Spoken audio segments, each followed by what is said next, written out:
Hai, halo semuanya. Nah, jadi kali ini kita akan kembali membahas Karawang Bekasi, yaitu puisi karangan Chairil Anwar, ya. Jadi mungkin kalian bertanya-tanya kenapa kita masih terus membahas tentang puisi Karawang Bekasi ini.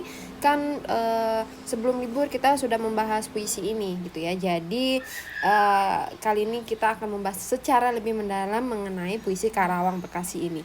Nah, di pertemuan sebelumnya kita sudah berdiskusi gitu ya, mendiskusikan tentang puisi ini secara sekilas gitu. Kalian sudah membaca first impression kalian tentang puisi ini, kemudian pandangan kalian atau efek yang kalian rasakan ketika pertama kali membaca puisi ini.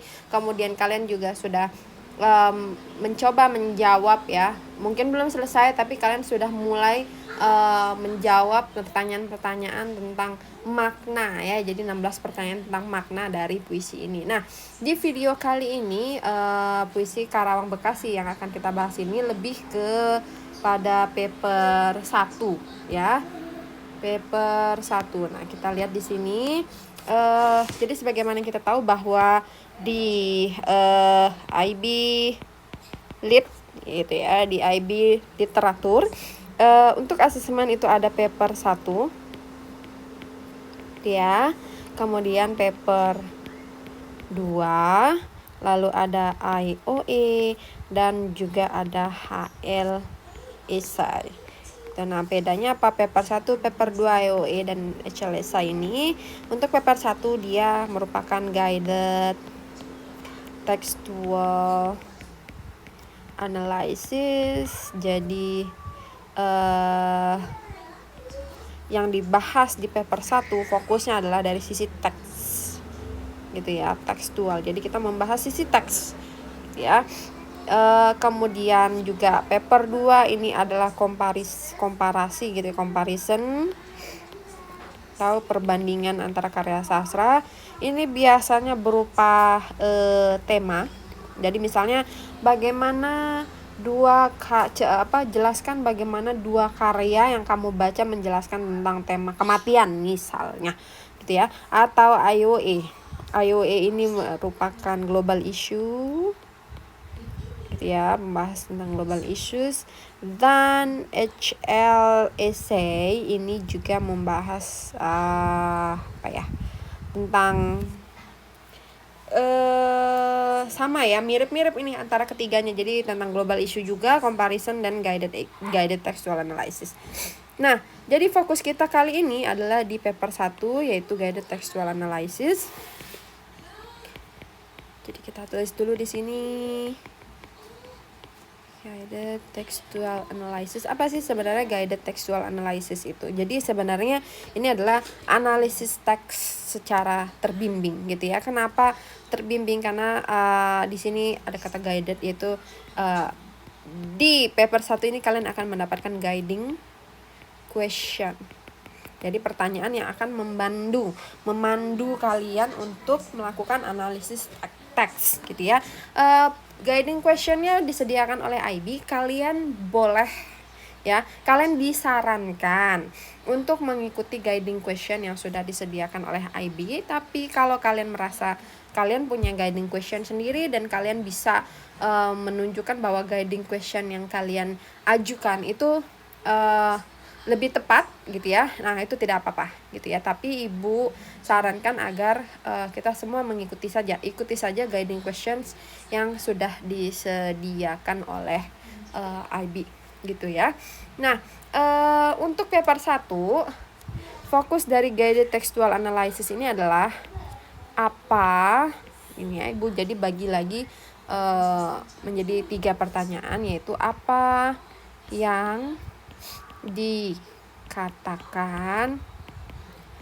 oleh penulis, apa gitu ya, apa yang dikatakan oleh penulis dalam ekstrak gitu ya, atau apa yang ingin disampaikannya. Karena terkadang kita misalnya membaca sesuatu itu sulit, atau terutama puisi gitu, kita sulit. Nah, itulah pertanyaan pertama yang harus kita jawab di dalam kepala kita, yaitu apa yang sebenarnya ingin dikatakan atau ingin disampaikan oleh penulis. Nah, itu dulu pertanyaan pertama. Yang kedua, caranya adalah dengan pertanyaan bagaimana gitu ya penulis menyampaikannya. Jadi ini berurutan sebenarnya. Jadi apa yang ingin dikatakannya, sebenarnya apa yang dikatakan oleh penulis, lalu bagaimana cara dia menyampaikannya gitu ya. Dan terakhir adalah bagaimana efeknya. Efeknya ini terutama pada pembaca. Jadi 3 pertanyaan inilah yang harus kita pegang untuk gaya textual analysis gitu ya. Jadi analisis teks. Nah, kalau kalian kita ke Safari. Nah, kalian boleh ini ya. Jadi kalian sambil lihat website Ibu, kalian bisa lihat lagi di sini ya. Di paper 1 ini Ibu sudah bahas secara mendalam gitu ya tentang entah itu bentuk-bentuk kalimat. Jadi bagaimana kalian menulis untuk paper 1. Kemudian juga asesmen kriteriannya ada di sini. Lalu ada tips-tips dari IB juga dan guided textual analysis gitu ya. Jadi kita akan fokus di sini. Nah, di sini latihan menganalisis tipe teks secara bervariasi. Jadi kalau sekarang ya saat ini kita sedang membahas puisi, ya berarti kita akan menganalisis puisi secara tekstual gitu ya. Kemudian nah, oh ya tadi kita sedang membahas juga ini ya guiding question. Jadi sebenarnya guiding questionnya adalah ini ya. Bagaimana perangkat sastra digunakan untuk menciptakan efek dalam puisi ini. Perangkat sastra apa saja perangkat sastra? Perangkat sastra ini ada banyak ya. Misalnya kalau kalian baca novel, maka perangkat sastra itu bisa karakterisasi gitu ya, penokohan, tema, lalu gaya bahasa, struktur, apa saja, pokoknya apa saja yang berkaitan dengan teks ini adalah perangkat sastra gitu ya. Untuk lebih jelasnya kalian tadi silakan dibuka lagi website Ibu tentang paper 1 tadi. Nah, kemudian jadi fokus kita kali ini adalah membahas pertanyaan ini ya, bagaimana perangkat sastra digunakan untuk menciptakan efek dalam puisi ini. Iya, efek gitu. Perangkat sastra berarti perangkat sastra apa aja? Ya, apa saja yang ada di sini. Entah itu gaya bahasa atau diksi ya, pemilihan kata atau apa lagi nih? Repetisi, segala macam yang bisa kita, pokoknya segala hal yang berkaitan dengan teks ya. Oke, mari kita lihat satu-satu ya. Coba kita baca dari puisi Karawang Bekasi ini.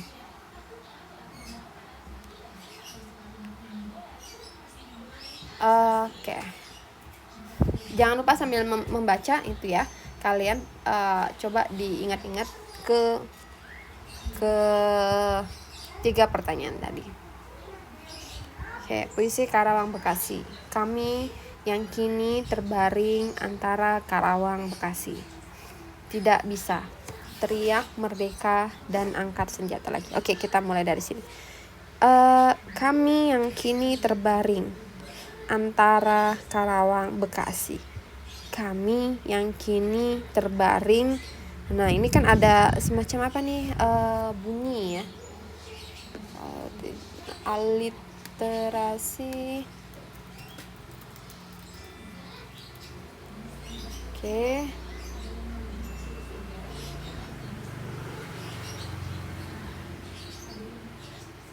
Sorry. Ya, kami yang kini terbaring. Di sini Ibu ingin membahas mengenai, mungkin kata pertama yang perlu kita garis bawahi adalah kata terbaring. Kok nggak bisa ya? Sebentar ya.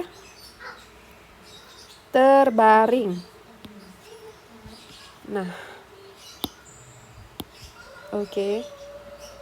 Terbaring. Ya. Terbaring di sini apa nih? Kita bisa lihat 1 terbaring. Terbaring bisa terbaring. Jadi tidak muat. Sebentar ya. Oke, di sini terbaring. Terbaring itu bisa tiduran, kan arti sebenarnya adalah tidur, telentang, berbaring. Jadi kalau misalnya bilang baring itu adalah tidur secara telentang, gitu ya. Atau tapi di sini dia bilang ini bukan makna terbaring maksudnya adalah telentang gitu ya, tidur telentang, bukan. Tapi di sini sebenarnya makna konotatif, yaitu yang dimaksud di sini adalah mati gitu ya. Kami yang kini telah mati maksudnya adalah ya. Jadi bisa juga makna yang kedua yaitu mati. Kalau yang di sini tidur, kemudian yang kedua adalah mati.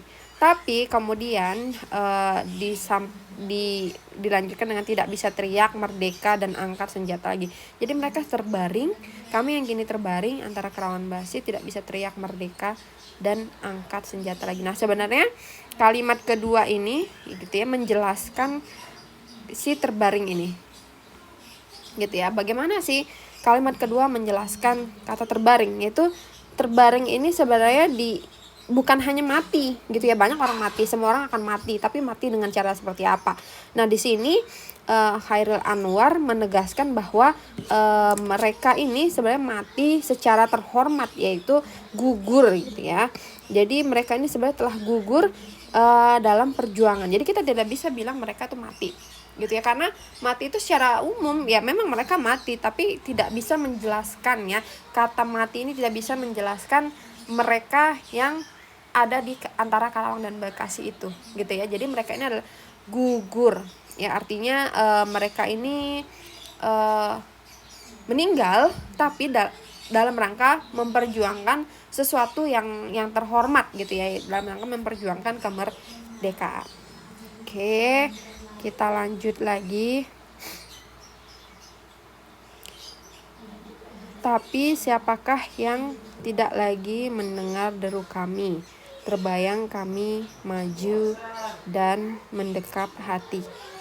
Kami bicara padamu dalam hening di malam sepi. Jika dada rasa hampa dan jam dinding yang berdetak. Kami mati muda yang tinggal tulang diliputi debu. Kenanglah kami. Kenanglah kami. Kami sudah coba apa yang kami bisa. Tapi kerja belum selesai. Belum bisa memperhitungkan arti 45.000 nyawa. Kami cuma tulang-tulang berserakan. Tapi kami adalah kepunyaanmu. Nah, di sini mu ya. Jadi dari tadi yang banyak dalam puisi ini adalah kami. Ya kan? Terus kami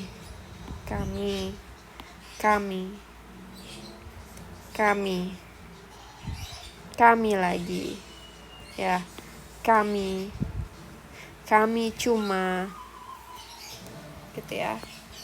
Tapi adalah kepunyaanmu. Mu di sini baru ada berapa? Kami bicara padamu.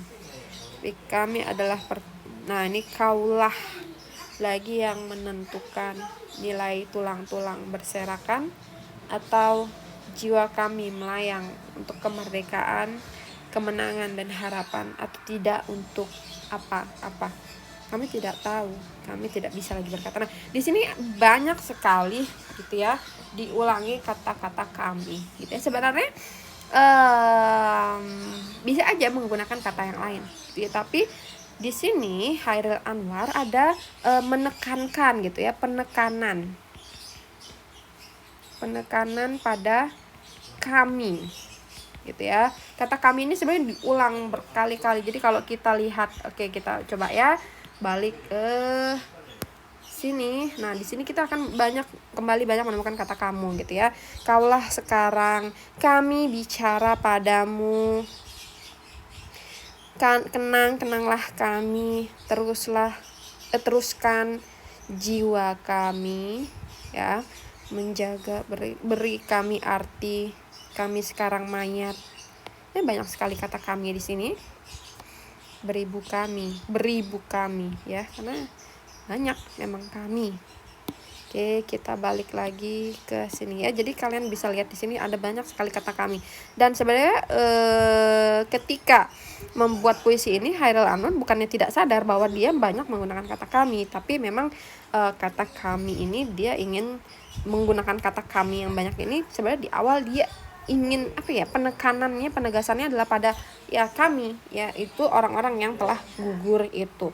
Jadi fokusnya adalah memberi fokus gitu ya, memberi. Jadi ini 1, ini 2, fokus pada orang yang telah gugur. Jadi fokusnya di orang yang telah gugur itu ya. Fokusnya bagaimana? Fokusnya apakah sikapnya bagaimana nih si Hairil Anwar ini, coba.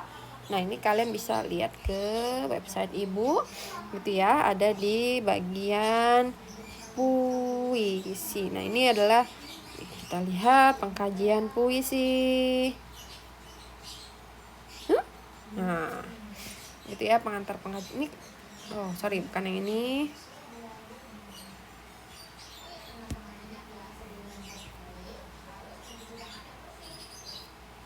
Memahami dan menganalisis puisi.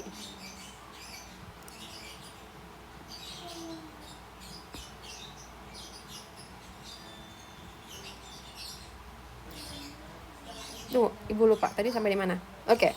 Jadi Ibu ulang lagi ya. Penekanan kami memberi fokus pada orang-orang yang telah gugur. Jadi dia ya sudah ingat sekarang. Ibu ingin menunjukkan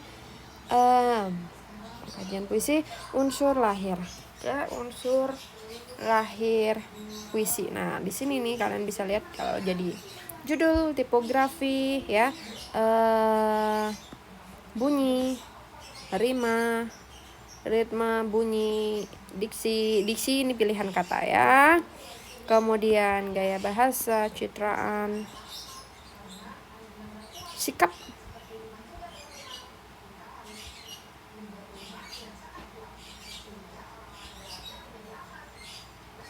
Apakah Ibu belum tulis?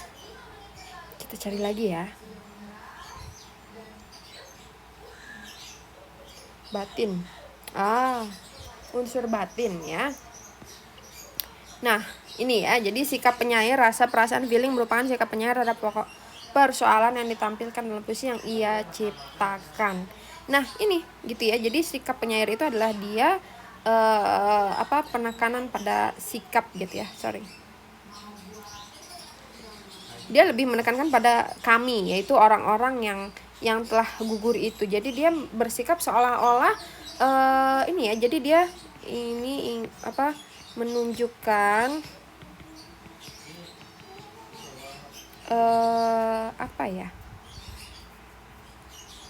dukungan atau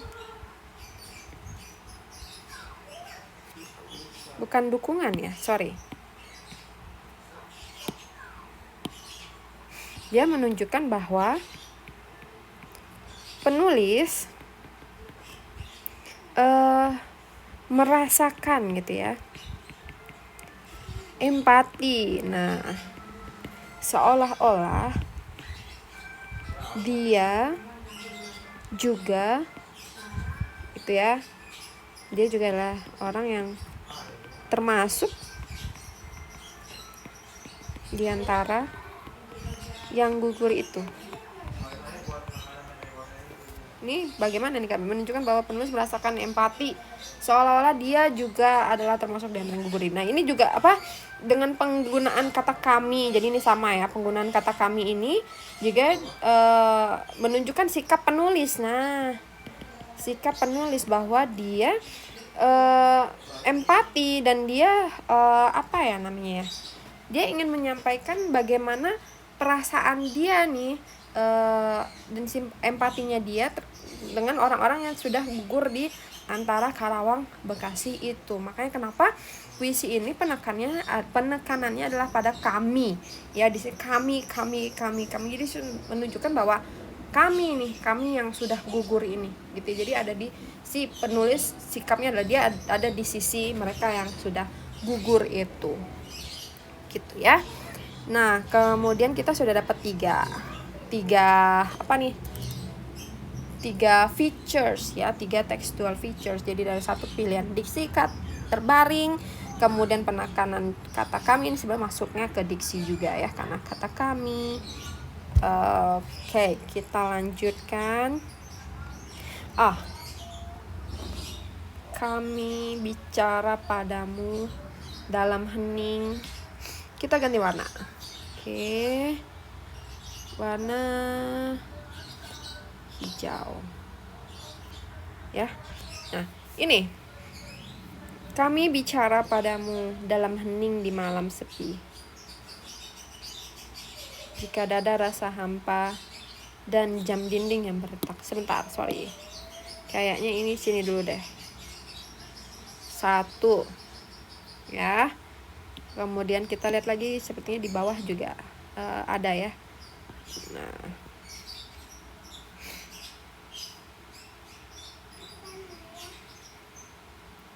ini ada lagi ya. Kami bicara padamu dalam hening di malam sepi. Jika ada rasa hampa dan jam dinding yang berdetak. Ganti deh. Ganti warna lagi. Nah, ini kan ada repetisi di sini. Ya. Repetisi di sini juga ada warna biru lagi. Oke. Jika ada rasa hampa dan jam dinding yang berdetak. Ya, kami bicara padamu dalam hening di malam sepi. Jika ada rasa hampa dan jam dinding yang berdetak. Maksudnya apa nih? Kita coba tulis sini ya. Kami barisin.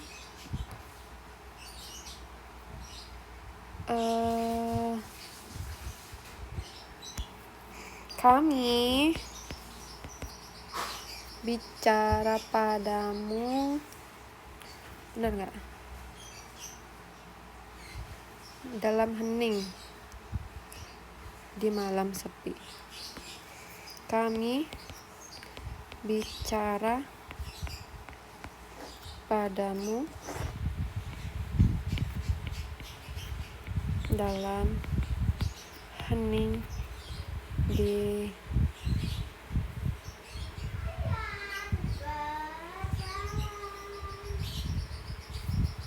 malam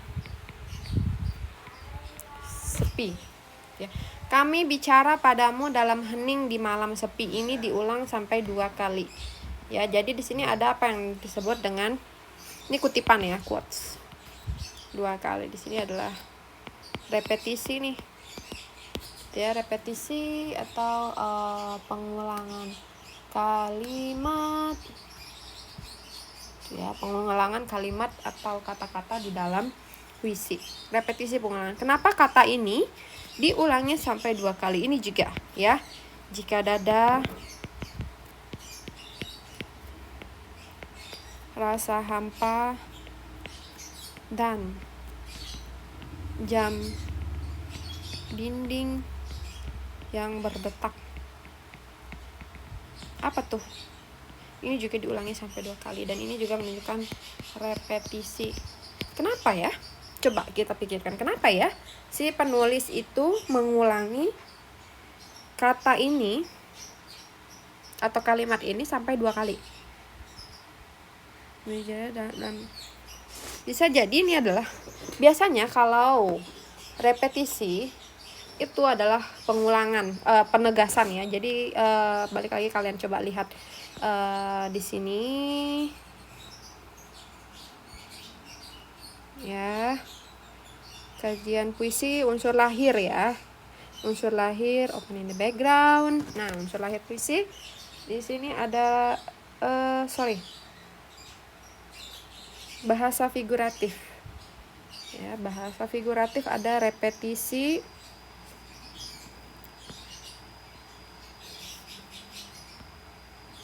nah, penegasan. Jadi ya gaya bahasa mengulang-ulang kata dalam sebuah contoh dia. Nah, ini adalah untuk menegaskan. Jadi kita bisa bilang bahwa di sini penulis nomor berapa?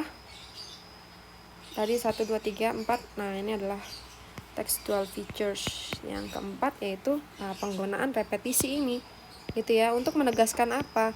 Untuk menegaskan bahwa di sini si kami gitu ya. Mungkin kita bisa buat begini. Oke, hapus dulu si kami gitu ya, yaitu ini agak nggak muat nih, orang-orang. Ibu nggak muat, jadi ibu akan turun ke sini ya.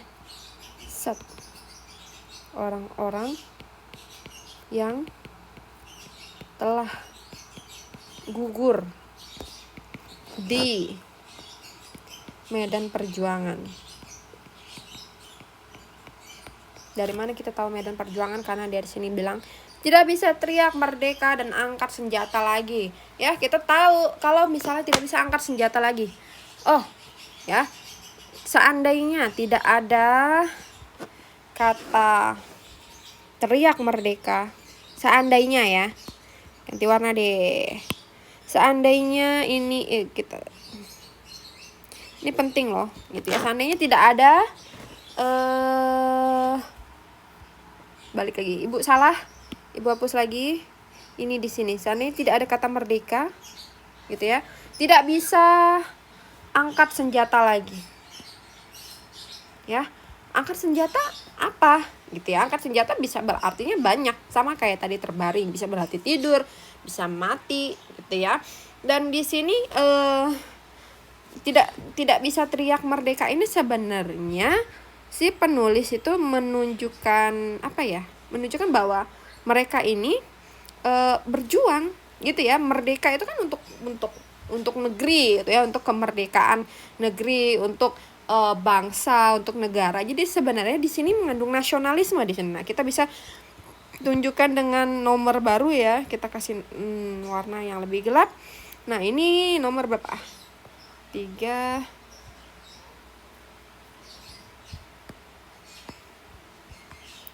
4 5. Nah, di sini nih. Ya, jadi ini menunjukkan bahwa nanti kita urutkan ya, karena ini kan tidak beraturan, gitu ya.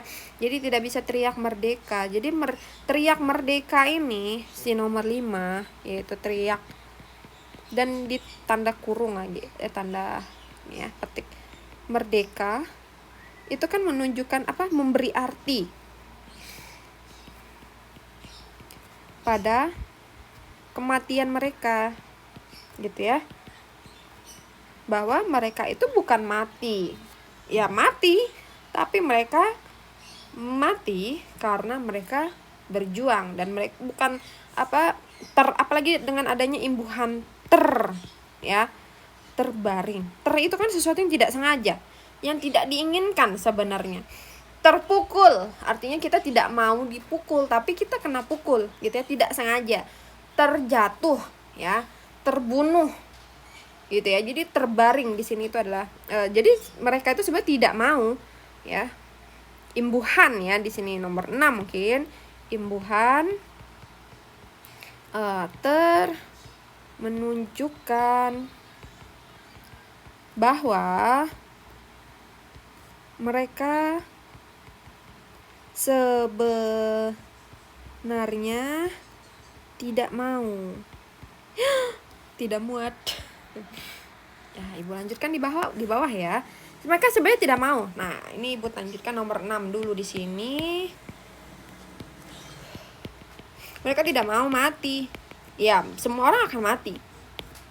tidak mau mati. Tapi sebenarnya ketika mereka berjuang, kita bisa lihat di sini bahwa keinginan mereka tuh sebenarnya mereka masih ingin terus berjuang, tapi mereka sudah terbunuh misalnya gitu ya. Jadi sebenarnya mereka tidak mau mati, gitu ya. Mereka masih ingin berjuang, ya.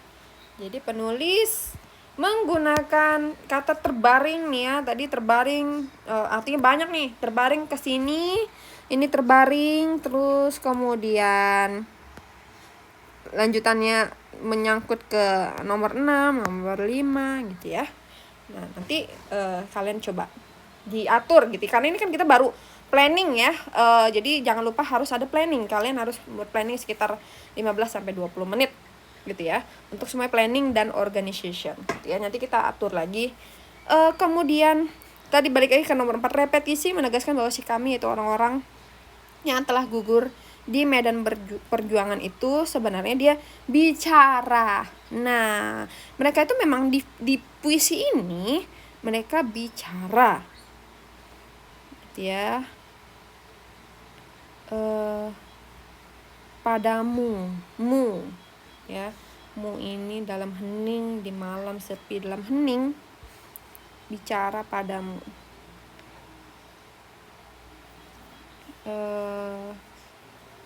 Orang-orang yang telah gugur di medan perjuangan digambarkan,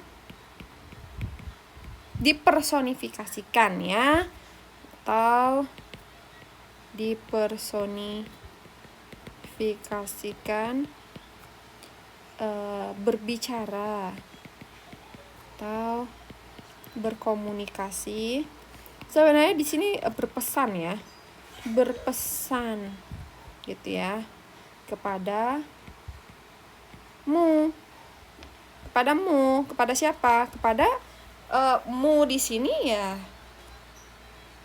bisa jadi orang-orang yang masih hidup.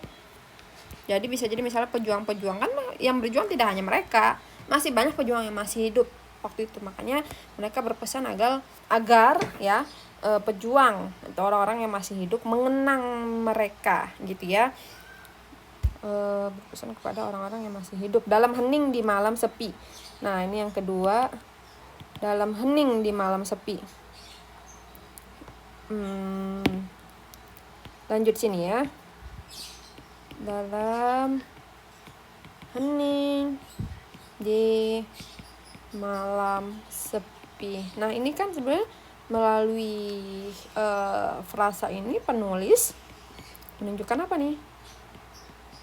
Menunjukkan bahwa ya ini bertolak belakang sebenarnya. Tadi kan personifikasi bahwa mereka sudah mati, mereka nggak bisa bicara, tapi dikomunikasikan, dipersonifikasikan bahwa mereka berbicara. Tapi ditegaskan lagi, bicaranya itu bukan secara literal seperti kita gitu ya, secara harfiah seperti kita, secara lahiriah yang menggunakan lidah dan segala macam. Tapi bicaranya di sini orang-orang yang telah bergugur itu ya memang mereka tidak bisa bicara, kan bahwa si kami ya, si kami yang telah gugur bukan lagi bicara secara lateral gitu ya, secara harfiah gitu ya. Nah, jadi dalam hening di malam sepi ini menunjukkan bahwa justru ini kebalikan dari tadi kata kami bicara. Kami bicara itu dalam hening di malam sepi. Jadi penulis menunjukkan apa ya? Kebalikan ya. Penulis menunjukkan tolak belakang dari bicara. Bicara kan kalau orang bicara pasti bersuara ya. Nah, ini coba di mana orang bicara pasti bersuara. Sedangkan mereka tidak. Mereka tidak bersuara. Kenapa? Ya karena sudah mati. Jadi makanya mereka bicara dalam hening. Hening di malam sepi. Ya, hening di malam sepi, itulah maksud dari hening ini ya. Hening. Gitu ya. Kemudian di malam sepi. Di malam sepi. Ini sebenarnya kayak apa ya? Kiasan ya, dalam hening di malam sepi. Ya, sepi, gelap gitu ya. Malam itu kan gelap, hitam ya, bayangan kita pada malam itu gelap, hitam, sepi. Ya. Mereka ini sudah tertinggal. Nah, tertinggal ya di malam sepi. Dalam hening di malam sepi. Kami bicara dalam hening di malam sepi. Kami bicara, kami sudah mati, tapi bicara, personifikasi. Dalam hening bicaranya bukan bicara dengan ribut gitu, bersuara gitu ya, tapi bicara dalam diam gitu ya. Hening, nggak ada suaranya. Hening itu kan hening, tidak ada suara apapun gitu ya. Kita tulis di sini tidak ada suara. Kalian pernah dengar ya? Ketika malam hari suka hening gitu saat nggak ada suara. Oke, terus mari kita lanjutkan lagi ya. Mereka tertinggal dari apa? Dalam hening di malam sepi. Tertinggal ya dari apa ya namanya ya? Kawanan, komplotan. Kalau kawanan buat binatang, komplotan buat penjahat. Satuan dari satuan perjuangannya. Nah, dari satuan perjuangannya. Balik lagi karena kan dia tadi terbaring. Mereka sebenarnya tidak mau. Nah, mereka masih mau angkat senjata, mereka masih mau teriak merdeka, artinya mereka masih mau berjuang, mereka masih mau bergabung dengan satuannya dulu. Tapi sekarang mereka sudah ini berada di hening di malam sepi. Mereka udah tidak bisa teriak dan mereka sudah sepi ya, sudah tertinggal dari satuan perjuangannya itu. Gitu, banyak sekali ya. Kita lanjut. Jika dada rasa hampa dan jam dinding yang apa nih, ini kayak ini nyambung ya. Coba deh kalian lihat. Ibu pakai warna lain dulu. Warna apa ya? Ungu deh.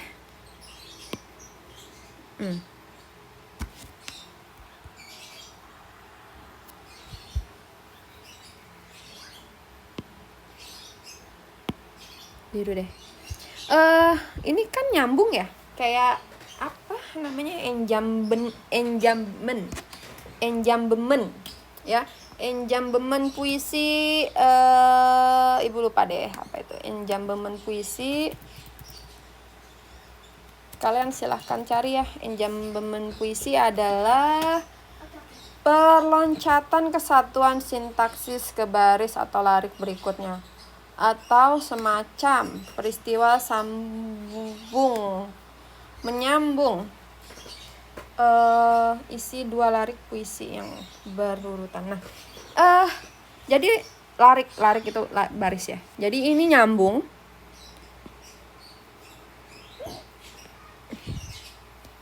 Ini nyambung ke sini.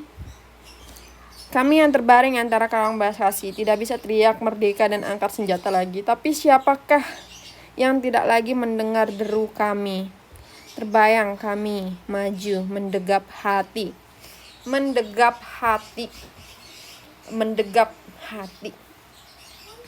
Tah, tiba-tiba dia masuk ke kami bicara padamu di dalam hening di malam sepi. Ya, kita warnai ungu. Jadi sebenarnya nggak nyambung dengan baris yang pertama. Jika dada, nyambung gak nih? Kami bicara padamu dalam hening di malam sepi. Jika dada rasa hampa dan jam dinding berdetak. Nanti kita lihat apakah ini nyambung ataukah ini hanya satu-satu sendiri. Kita lihat lagi ke bawah. Kami mati muda, yang tinggal tulang diliputi debu. Kenang. Nah, ini sendiri lagi nih. Kenanglah kami. Kami sudah coba. Apa yang kami bisa. Nih ya. Apalagi nih kita bisa. Kenang, kenanglah kami. Ini juga direpetisi. Ada repetisi. Kenang, kenanglah kami. 3 kali. Kenang, kenanglah kami. Oke. Ada nomor berapa? 6. Nomor 6 ya. 7. Tadi ada repetisi. Repetisi. Kenang. Diulang lagi. Kenanglah kami. Sudah kenanglah kami pakai tanda baca nggak? Koma. Kenang. Ibu salah ya. Kenanglah kami. Oke. Repetisi kenanglah kami. Kenanglah kami ini ada 3 kali di puisi ini. Dan kenanglah kami ini juga repetisi lagi. Kenanglah. Dan ada kata lah di sini. Gitu ya. Kenanglah kami. 3 kali diulang. Ini kita bisa tandai mungkin dengan warna yang berbeda. Kuning. Oke. Nah, kenanglah kami. Kenapa biru? Oke. Kenanglah kami. Kenanglah kami. Lalu di atas juga ada ya. Ini dia. Kenanglah kami. 3 kali. Ini nomor 8 apa? 8 ya. 7, 8. 8. Ini udah. Ya, nomor 7 ya. Kenanglah kami. 7, bukan 8. Oke. Kenanglah. Balik lagi. Kalau ada repetisi berarti itu adalah penegasan. Itu penekanan yang sangat jelas gitu ya, bahwa di sini mereka sebenarnya repetisi ini mereka permintaan ya. Permintaan dan harapan. Tapi mereka nggak nyuruh loh. Gitu ya. Ini kenanglah kami. Lah di sini tuh sebenarnya penekanan bahwa ini sikap yang rendah hati. Gitu ya. Lah, jadi itu kan anjuran, bacalah bukumu. Itu permintaan, tapi permintaan yang secara halus gitu ya, penggunaan katalah. Tulislah jawaban misalnya ya. Jadi lah ini adalah kayak partikel lah. Namanya partikel lah di akhir kalimat ya. Jadi kalian nanti boleh searching bahwa partikel lah ini sebenarnya permintaan secara halus dan lembut. Mereka nggak kenang gitu ya. Jadi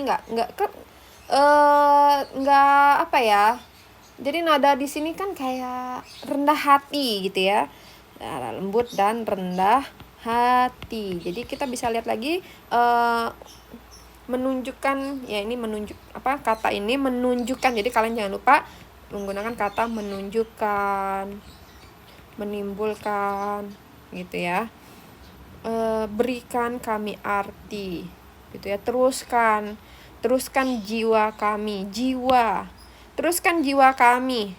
Di sini kan ada penggunaan majas. Ya, teruskan jiwa kami. Nomor berapa ini? 8 baru ya. Penggunaan majas. Teruskan jiwa kami. Jiwa kan nggak bisa diteruskan ya. Jiwa itu kan teruskan jiwa kami.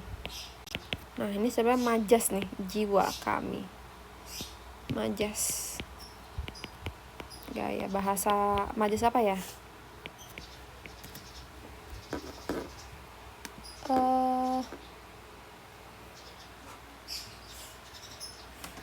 Lanjut.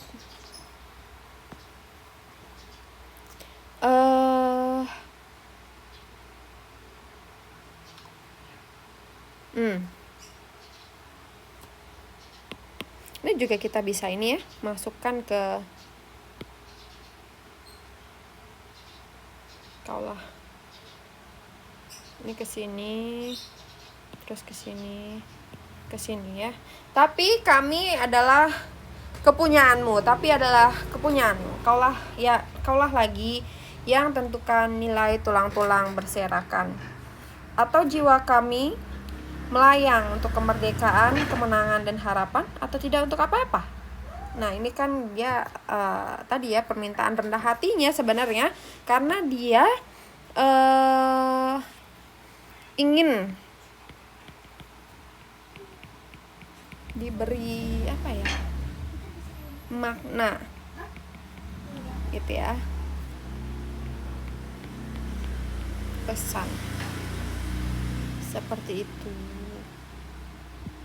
Nah, lalu mungkin nomor 9 terakhir adalah, kalau secara struktur kayaknya nggak ada ini ya. Strukturnya apa nih? Ya, strukturnya nggak lompat-lompat ya. Dia nggak anakronisme, dia sesuai urutannya, strukturnya rapi ya. Rapi, dia memperkenalkan dirinya dulu di sini. Ya kan, di baris 1 dan 2. Nah, ini struktur nih, Ibu ganti warna.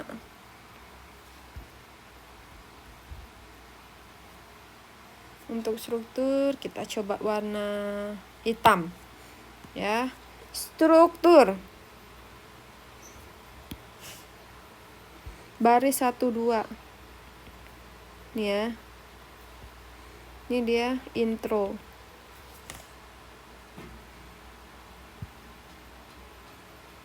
Ini juga masih masuk ke 1 2 3 4, itu sebenarnya intro ya. Perkenalan, dia mengenalkan bahwa kami udah meninggal, kami terbaring di Karawang Bekasi, kami udah nggak bisa berjuang lagi, walaupun kami mau gitu ya, kami mau berjuang tapi udah nggak bisa lagi. Tapi siapakah yang tidak lagi mendengar deru kami itu maksudnya mendengar deru. Ini kan juga ada ini nih, gaya bahasa kiasan juga nih. Mendengar deru itu kan maksudnya adalah mengingat gitu ya, maksudnya mengingat perjuangan mereka. Nah, ini perlu kita bisa masukkan, mendengar deru kami, terbayang kami maju ya. Nanti kalian cari ya, ini apa gaya bahasa yang digunakan di sini. Terbayang kami maju dan mendegap hati. Lanjut, kami bicara padamu dalam hening. Nah, ini beda lagi nih, itu bukan intro nih, baris ke 5 dan 6. Kami bicara padamu dalam hening di malam sepi, jika dada rasa hampa. Apa ya maksudnya ya? Dia tadi intro, kemudian dia bilang bahwa kami mau bicara sama kamu nih dari kematian, jika dada rasa hampa dan jam dinding yang berdetak. Tadi kita belum bahas ya, jika dada rasa hampa dan jam dinding yang berdetak. Kemudian, kita tinggalkan dulu ini ya. Nanti kita bahas lagi. Ini semoga kalian nanti mengerti coret-coretan Ibu.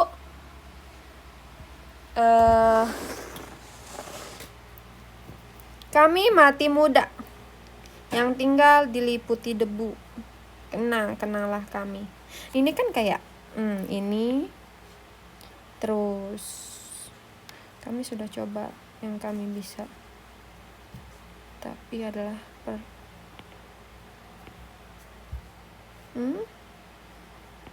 Nah, ini udah beda nih, bukan intro lagi. Kalau ini kan dia bicara secara langsung ya. Nah, ini dia kayak direct speech. Di mana ya nulisnya Ibu ya? Di sini deh. Direct speech. Oke, ini intro, ini di direct speech. kami mati muda. Ini dia balik lagi ke dirinya sendiri, ya kan? Dia balik lagi ke dirinya sendiri, balik ke diri sendiri. Direct speech itu ke ini ya, ke orang ini ya. Tapi kami adalah kepunyaanmu. Dan dia bilang lagi nih, nah kalau sekarang dia fokus ke diri dia ya, balik fokus ke diri sendiri dan apa yang telah mereka lakukan. Sedangkan di sini, tapi kami adalah kepunyaanmu. Nah ini sebenarnya ini mereka bilang apa, posisi mereka gitu ya, posisi mereka di Indonesia. Iya, jadi posisi mereka udah menyerahkan semuanya nih gitu ya. Kami tidak tahu, ya nggak tahu kan, mereka nggak mendapatkan apapun. Kalaupun mereka hidup, mereka juga nggak tahu akan dapat apa gitu ya dari Indonesia gitu ya. Jadi kita bisa bilang bahwa ini bagaimana dia menegaskan posisi pejuang yang telah gugur bagi Indonesia. Nah, ini tuh maksudnya ke sini ya, ke baris yang ini nih. Aduh, maafkan ya kalau jelek. Lanjut. Ini kaulah sekarang yang berkata, kami bicara. Nah, ini sampai sini ya. Sampai sini nih, sampai kaulah sekarang yang berkata, kami bicara padamu. Ini balik lagi ke direct speech. Direct speech pada orang yang masih hidup. Ini kan sebenarnya puisinya, ya benar, Ibu lupa tadi bahwa di puisi itu kan kita sebenarnya harus ini ya, siapa yang berbicara. Nomor 9, kalian harus ingat ketika membahas puisi, ketika kalian berbicara mengenai puisi, itu harus tahu siapa yang berbicara, siapa yang diajak bicara, gitu ya. Balik lagi ke sini. Tadi kita masih bahas struktur ya. Ini tadi direct speech. Strukturnya direct speech. Kenang-kenanglah kami, teruskan jiwa kami. Nah, di selanjutnya ini kan harapan semua nih. Ya, harapan, permintaan, keinginan, tapi tetap humble gitu ya. Mereka ini puisinya humble sekali sebenarnya. Mereka nggak, kami ini sudah berjuang, kamu harus kenang, tidak ya. Mereka bilang kenanglah kami, teruskan jiwa kami. Dia bilang berikan kami arti gitu ya. Jadi ini humble sekali, mereka minta diberi arti gitu ya. Kita sudah punya mungkin 9. Siapa yang bicara? Oh, mungkin kita bisa tambahkan nomor 10, yaitu apa ya, gaya penyampaian. Penyampaiannya di sini lugas. Lugas itu maksudnya to the point, nggak kemana-mana gitu ya. Tidak tidak ya, pokoknya lugas lah, to the point, dengan jelas gitu ya. Jelas, terus terang. Dia nggak terlalu banyak makna-makna, konotasi. Di sini kita bisa paham dari awal sampai akhir.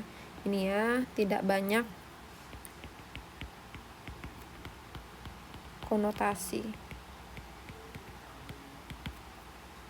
gitu ya. Nah, kenapa? Efeknya apa? Efeknya apa? Efeknya adalah mudah dipahami. Mudah dipahami gitu ya. Jadi penulis berbicara secara lugas gitu ya, menyampaikan pesannya secara lugas, to the point, tanpa bertele-tele gitu ya, terus terang dan tidak banyak konotasi. Nih ya, tujuannya adalah efeknya adalah puisi ini menjadi sangat mudah dipahami ya, dipahami oleh orang yang membacanya. Nah, orang yang membacanya ini apa? Orang yang sezaman atau yang tidak sezaman gitu ya. Orang yang sezaman atau tidak sezaman? Tidak sezaman ya kita kan tidak sezaman dengan Chairil Anwar, kita tidak ada perang dan sebagainya, tapi kita bisa dengan mudah paham gitu ya, perasaan si orang yang telah gugur ini. Oke, kita balik sedikit. Nah,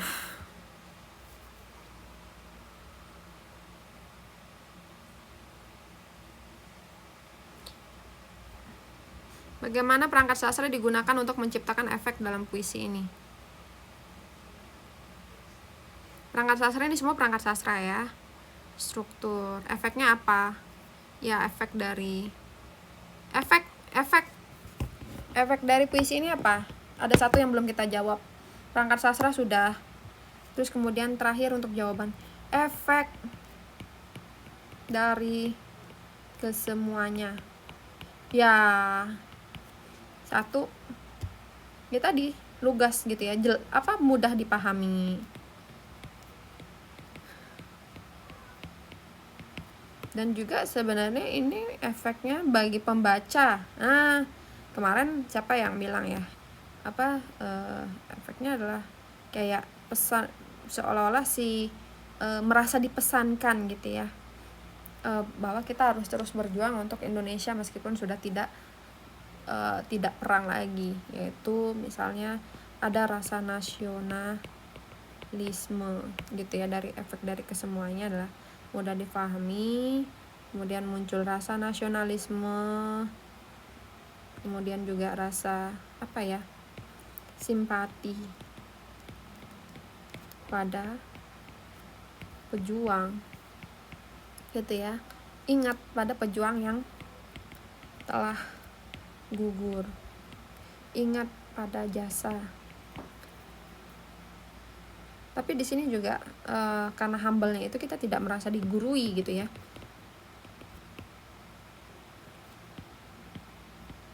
Ya, ini nanti tinggal gimana caranya dari coret-coretan ini kan angka 1 ya.